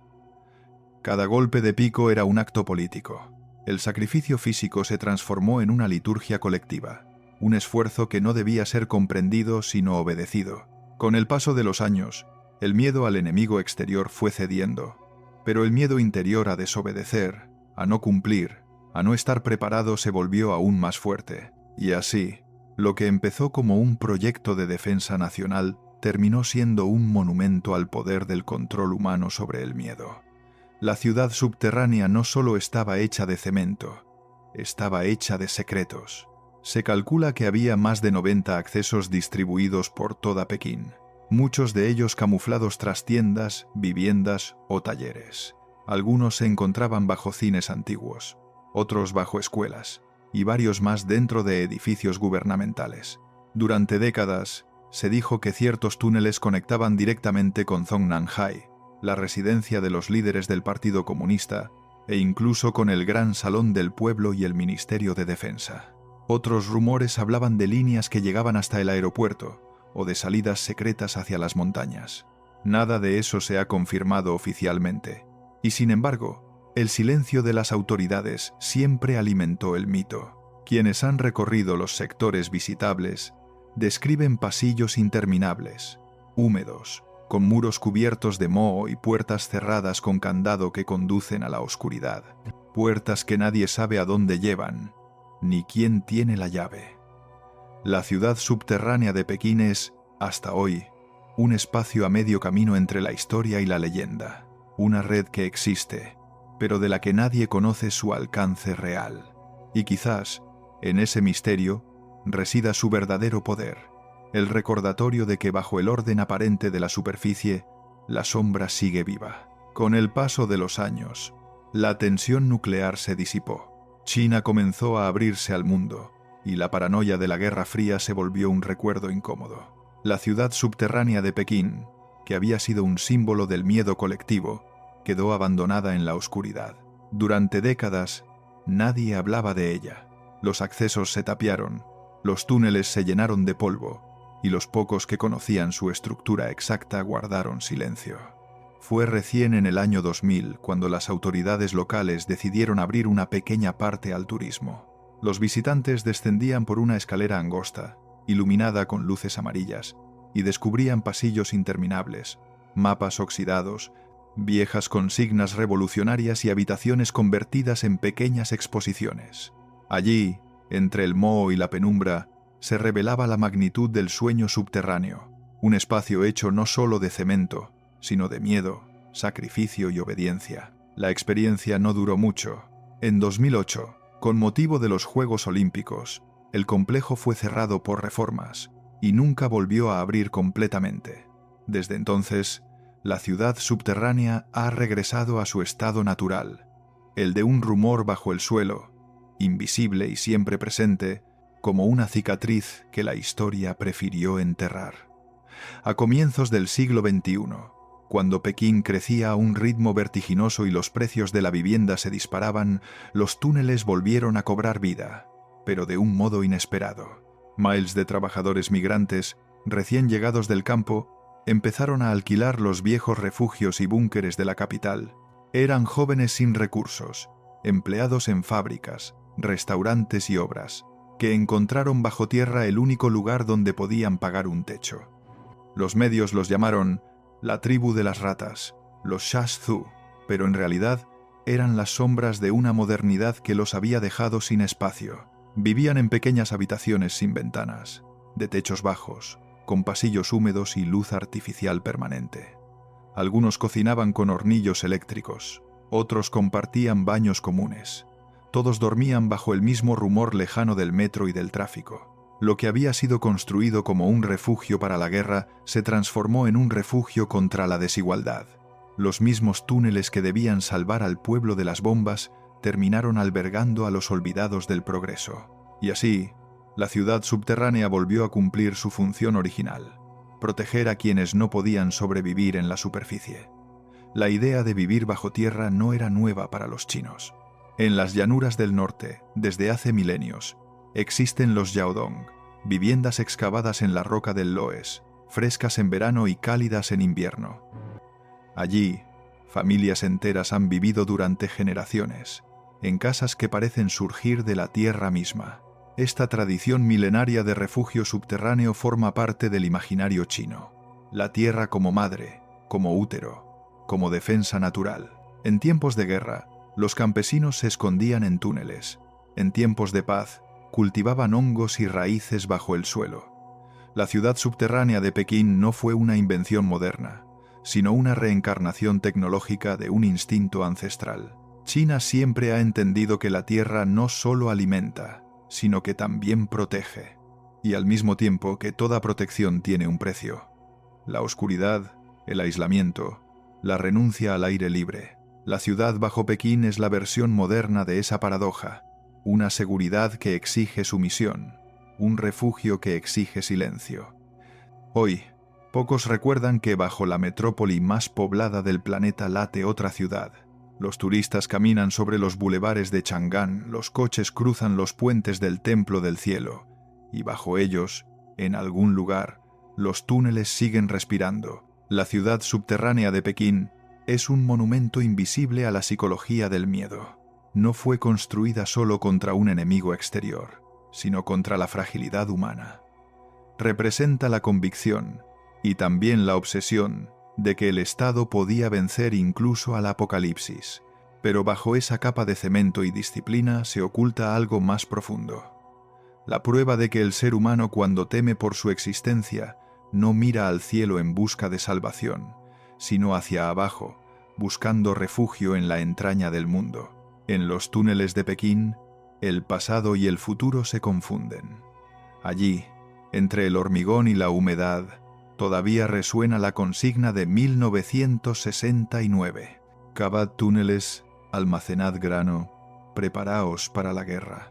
Porque en el fondo, la historia entera de la humanidad podría resumirse en esa frase: la eterna búsqueda de un lugar donde sobrevivir cuando la superficie se vuelve inhabitable. Los mundos bajo la tierra.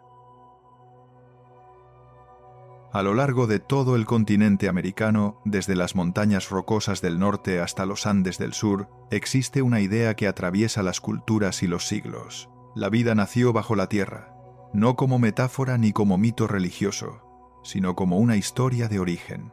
Para los pueblos antiguos, el subsuelo no era un espacio de castigo o condena, como en muchas tradiciones europeas, sino un lugar de refugio, de transformación y de renacimiento.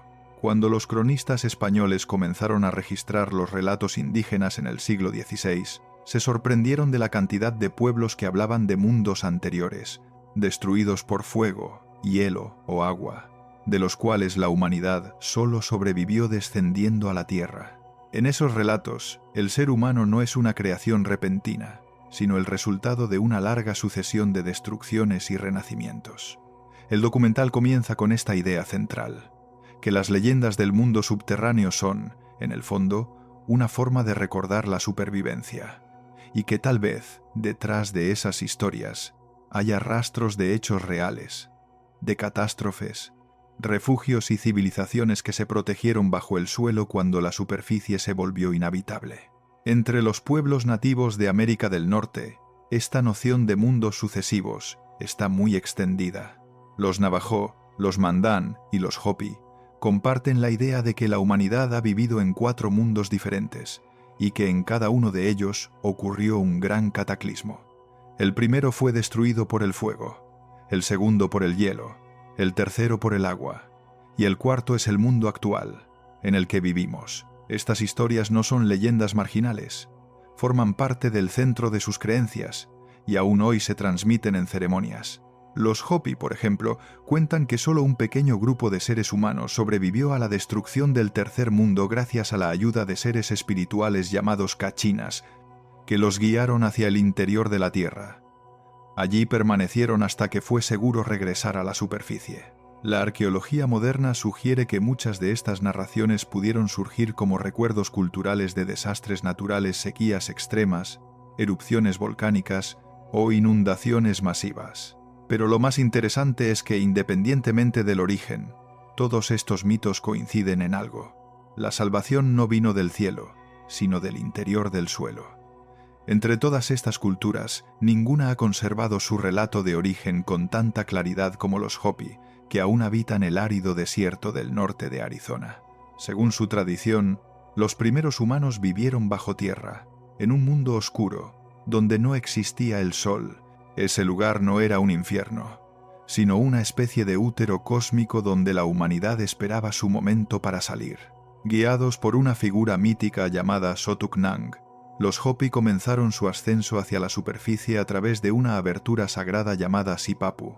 Ese agujero, según ellos, aún existe en los templos subterráneos llamados kivas, donde se realizan las ceremonias de purificación. Cuando los Hopi cruzaron el Sipapu, dejaron atrás la oscuridad y entraron en el mundo actual, donde todavía viven. Este relato, repetido generación tras generación, no se considera una alegoría. Es, para ellos, una historia de memoria colectiva, un recuerdo de un tiempo real en el que sus antepasados vivieron bajo la tierra.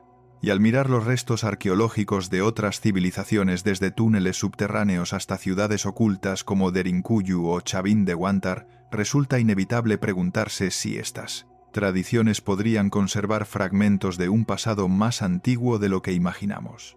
Uno de los temas más constantes en las tradiciones americanas es la idea del ciclo eterno. La humanidad nace, se destruye y renace. Entre los Hopi, los Navajo y otros pueblos del suroeste, este proceso no se entiende como castigo, sino como purificación. Cuando un mundo se corrompe, dicen los relatos, la tierra misma lo destruye y da paso a uno nuevo. En estas historias, el fuego, el hielo o las inundaciones no son metáforas. Representan cataclismos que obligaron a los humanos a buscar refugio. Y ese refugio siempre está bajo la tierra. Allí, protegidos por los dioses o los espíritus, los sobrevivientes esperaron hasta que el mundo de arriba se regeneró. Este patrón se repite con sorprendente precisión en culturas que jamás tuvieron contacto entre sí. En los Andes, los mitos quechuas también hablan de pueblos que se ocultaron en las montañas y cuevas cuando el sol desapareció por varios días.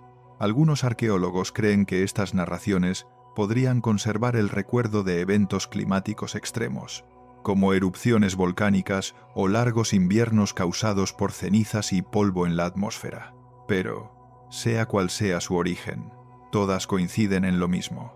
La humanidad se salvó descendiendo. Más al este, en las montañas Apalaches, los Cherokee conservan otro tipo de relato subterráneo. Ellos hablan de los Aniyumbilla, los pueblos invisibles, seres humanos que según sus ancianos vivieron en la superficie en tiempos remotos, pero que descendieron a las profundidades para escapar de la violencia y el caos del mundo exterior. No se fueron para morir, sino para continuar su vida en silencio. Desde entonces, habitarían grandes ciudades bajo las montañas, y en ocasiones, algunos de ellos salen por grietas o manantiales para observar el mundo de arriba. Los colonos europeos del siglo XVIII recogieron testimonios de indígenas que aseguraban haber oído música bajo la tierra, o haber visto luces moviéndose en la noche entre las rocas. En la cosmovisión cherokee, estos pueblos subterráneos no son demonios ni espíritus, sino guardianes antiguos. Representan la parte oculta del mundo, la que mantiene el equilibrio cuando la superficie se corrompe. Es una visión muy distinta a la europea. En lugar de temer a lo que está abajo, lo veneran. En el norte, junto al río Missouri, los Mandan, una tribu de las llanuras, también guardaban el recuerdo de una humanidad que emergió desde el interior de la tierra. Según sus relatos, los antepasados de los Mandan vivían en un vasto refugio subterráneo, iluminado por una luz débil y rodeado de túneles interminables. Un día, uno de ellos subió por una abertura y vio el cielo. Regresó para avisar a los demás, y así comenzó el ascenso. No todos lograron salir. Algunos quedaron abajo, incapaces de encontrar la salida. Por eso, los Mandan creían que una parte de su pueblo aún vivía bajo la tierra, esperando el momento de volver. Cada año, durante la ceremonia del Okipa, los Mandan recordaban ese viaje de ascenso. Era un rito de dolor y resistencia, una forma de revivir el paso del mundo subterráneo al mundo de la luz. Cuando los exploradores europeos los conocieron en el siglo XVIII, quedaron impresionados por la claridad con que los Mandan describían esa ciudad subterránea de origen. Lo que para los extranjeros era un mito, para ellos era historia de su propio pueblo. Durante mucho tiempo, los relatos indígenas sobre pueblos que vivieron bajo la tierra fueron considerados simples mitos. Sin embargo, en las últimas décadas, la arqueología ha empezado a ofrecer descubrimientos que los hacen parecer menos simbólicos de lo que se creía. En Capadocia, Turquía, se hallaron ciudades subterráneas como Derinkuyu, capaces de albergar a más de 20.000 personas con pozos de agua, respiraderos y puertas de piedra perfectamente diseñadas. En Perú, el sitio de Chabin de Huántar reveló una red de túneles rituales creados para alterar la percepción humana, y en México, bajo las pirámides de Teotihuacán, Se encontraron pasadizos sellados con mercurio líquido, posiblemente asociados a ritos funerarios o cosmogónicos. Cuando se comparan estos hallazgos con las leyendas americanas, el paralelismo resulta sorprendente. Los Hopi hablan de refugios en la oscuridad, los Mandan de túneles de ascenso y los Cherokee de pueblos invisibles bajo las montañas. En diferentes lugares y tiempos, la humanidad ha imaginado y construido mundos subterráneos reales. El mito, entonces, podría ser una memoria antigua, una forma de recordar cómo los seres humanos sobrevivieron a catástrofes o preservaron su cultura en tiempos de crisis. Los científicos han identificado varios periodos en la historia del continente americano en los que desastres naturales pudieron alimentar estas historias. Las erupciones del volcán Paricutín, los terremotos andinos, o incluso las consecuencias del cambio climático al final de la última glaciación, pudieron obligar a comunidades enteras a buscar protección en cuevas o grutas naturales. Los arqueólogos han encontrado pruebas de ocupaciones prolongadas en cavernas de Nuevo México, Utah y Bolivia, con restos de alimentos, cerámica y utensilios que muestran que no fueron simples refugios temporales. Los relatos orales podrían conservar el recuerdo de esas épocas.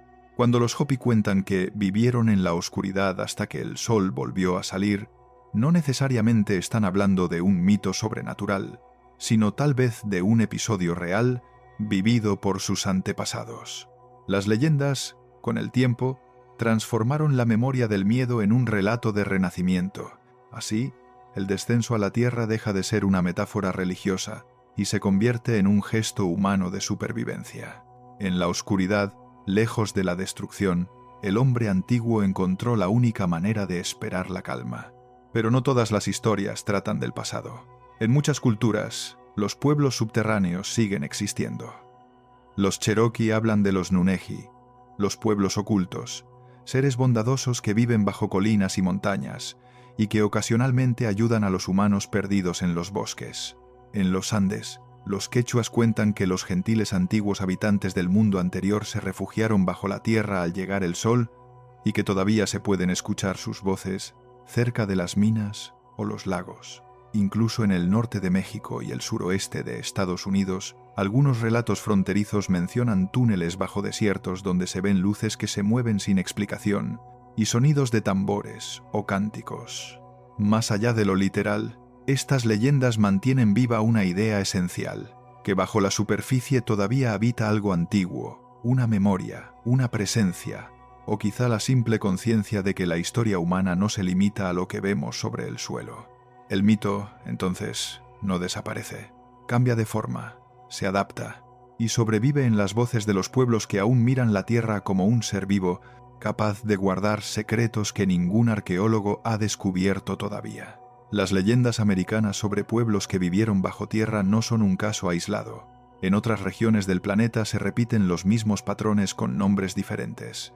En Asia, por ejemplo, los textos tibetanos hablan de Agartha y Shambhala, reinos ocultos bajo las montañas del Himalaya, habitados por sabios que preservan el conocimiento del mundo antiguo. En Europa, los celtas creían en los Side, seres inmortales que vivían bajo los túmulos y colinas de Irlanda.